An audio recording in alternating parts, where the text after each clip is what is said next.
Heute machen wir eine leckere Schwadenwurst oder Schwademage, wie man bei uns sagt. Pfälzer Schwademacher. Und dazu brauche ich natürlich auch Schwade, die hebe ich mir immer auf. Die koche ich mir dann immer ab, mache es zu Brei in eine Plastiktüte und friere mir das ein.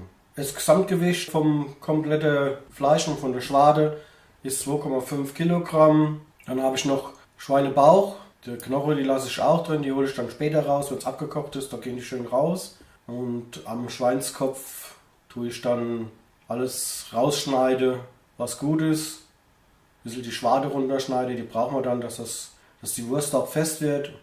Die Schnauze schneide ich auch weg, die nehmen wir natürlich auch dazu, die ist lecker. Da sind dann noch ein paar Härscher dran. Die flackere ich dann gerade noch ab mit dem Feuerzeug. So, dann drück mal die Glocke, damit ihr keine Videos mehr verpasst. Ja, das ist doch schon gut. Also es ist ein halber Kopf, das kostet 2,80 Euro oder sowas. Eigentlich ziemlich günstig, ist aber auch nicht viel dran, muss ich euch gleich sagen. Von der Schweinebäckchen, was ihr jetzt seht, da könnt ihr auch leckeres Essen von machen. Da habe ich auch ein Video von laufen, könnt ihr mal gucken. Aber die kommen jetzt mit dazu. Bisschen mageres Fleisch sollte auch noch dabei sein. Und das schneide ich alles in schöne Streifchen, in grobe Streifchen. Ist ziemlich schnell gemacht, aber es schmeckt wirklich super lecker. Also hier seht ihr jetzt die geschnittene Schweinebacke und alles, was noch am Kopf dran war. Und hier habe ich dann die Schwade, die ist halt immer noch gefroren, aber das macht nichts, die taut dann langsam auf. Der Schweinebauch wird dann später auch noch geschnitten und ein Streifchen, alles mit Schwade. Die Knochen, die lasse ich noch drin, die ziehe ich dann später raus. Und hier habe ich ganz frische Kräuter aus dem Garten und frischer Knoblauch noch. Da habe ich in Alkohol eingelegt, der ist so richtig ölig geworden und hammerlecker. Der ist jetzt schon bestimmt 4 Monate alt, aber sehr fein und auch super gut für solche Sachen zu machen. Der ist nicht mehr ganz so stark, wie wenn er roh ist, aber doch noch ein super Geschmack. Dann bereite ich mir mal einen Sud vor, mache da ganz wenig Wasser rein, kommt mein Knoblauch dazu. Dann habe ich noch ein Einmachgewürz, das sind Chilis drin, Piment, Pfeffer, Koriander, also ist alles drin, was ihr braucht. Ja, dann wiege ich mal noch ein bisschen Salz ab, das ist schon vorgewogen, das sind ja dann 2,5 Kilo Gesamtgewicht gewesen und benutze dann für die 2,5 Kilo 30 Gramm MPS, Nitropökelsalz und 10 Gramm Pfeffer. Das mache ich mal vorher schon dazu. Ein bisschen Essig, wer das jetzt nicht möchte, der braucht es nicht zu machen. Wenn er hingeht und macht eine Sülze, könnt ihr auch noch ein bisschen mehr Essig dran machen.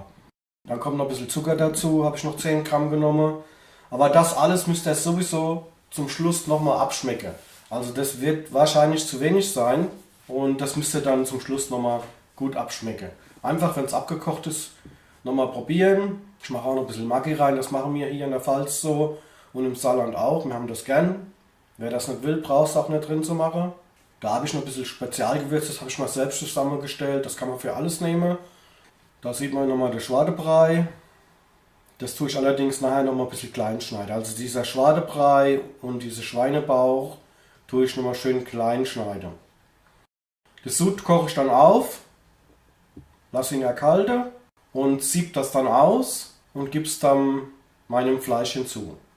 Ja, und jetzt tun wir mal die Brühe dran machen. Das ist jetzt erkaltet auch.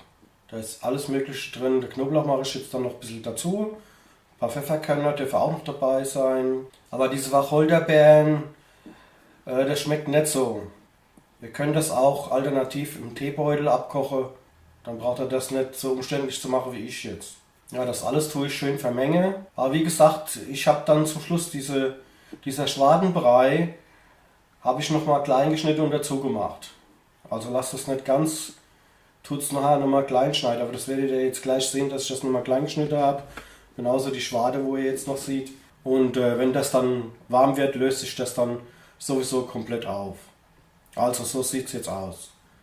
Und das tun wir gut vermischen und tun es dann in eine Gefriertüte und tue ich dann über Nacht bei ungefähr 4 bis 6 Grad im Kühlschrank durchziehen lasse. So, das war jetzt eine Nacht gepökelt, ist jetzt anderer Tag. Diese Pökellage könnte man ja dann noch dran lassen, aber ich habe es jetzt dann trotzdem ein bisschen ausgespült noch. Könnt ihr ja machen, wie ihr möchtet. Das ist jetzt auch das erste Mal, wo ich es gemacht habe. Im Nachhinein habe ich gedacht, na, hätte ich vielleicht doch dran lassen, wegen Geschmack und alles. Es kommt ja dann auch Fleischbrühe raus. Ja, und ich gehe jetzt hin und verpacke das in Vakuumbeutel. Das müsst ihr jetzt natürlich auch nicht machen. Ich mache das halt jetzt so, weil es halt einfach ist. Ich brauche da keine Berechnung mehr. Da habe ich mal noch ein bisschen Gemüse aus dem Garten geholt.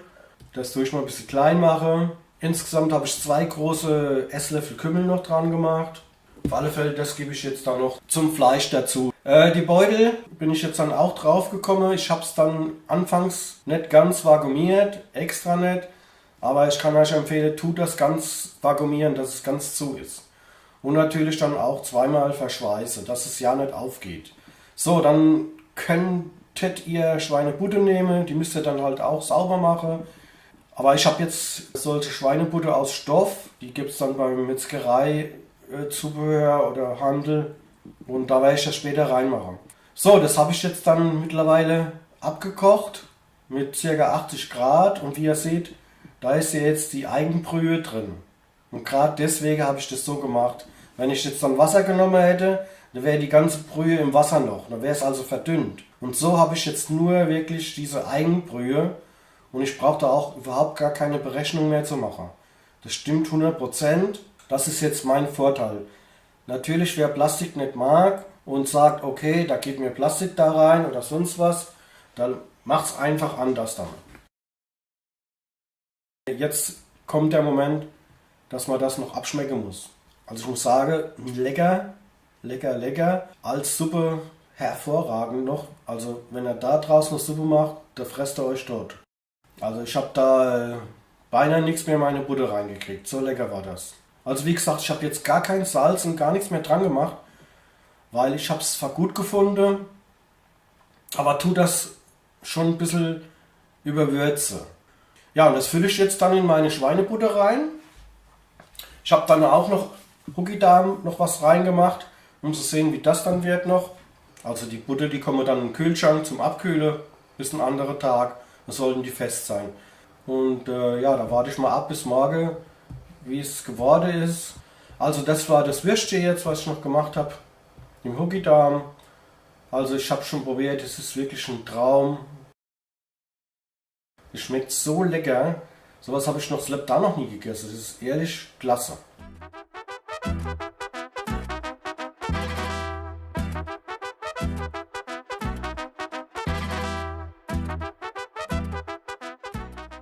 Also schmeckt wirklich sehr, sehr fein.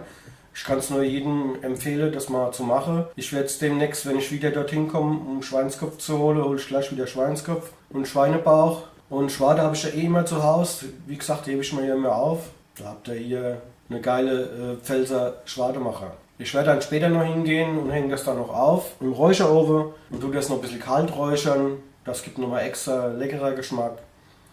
Und ich habe es auch jetzt gemacht, der liegt da schon die ganze Woche im Kühlschrank, schneide mir immer ein Stück ab. Ich nehme das mit auf die Arbeit, wenn ich nach Hause komme, tue ich davon essen.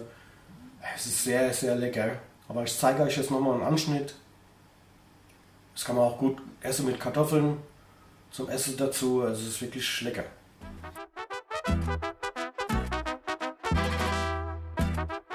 Gut, folgt mir weiter auf meinem Kanal und ich sage euch dann mal wieder Tschüss. Ciao, ciao.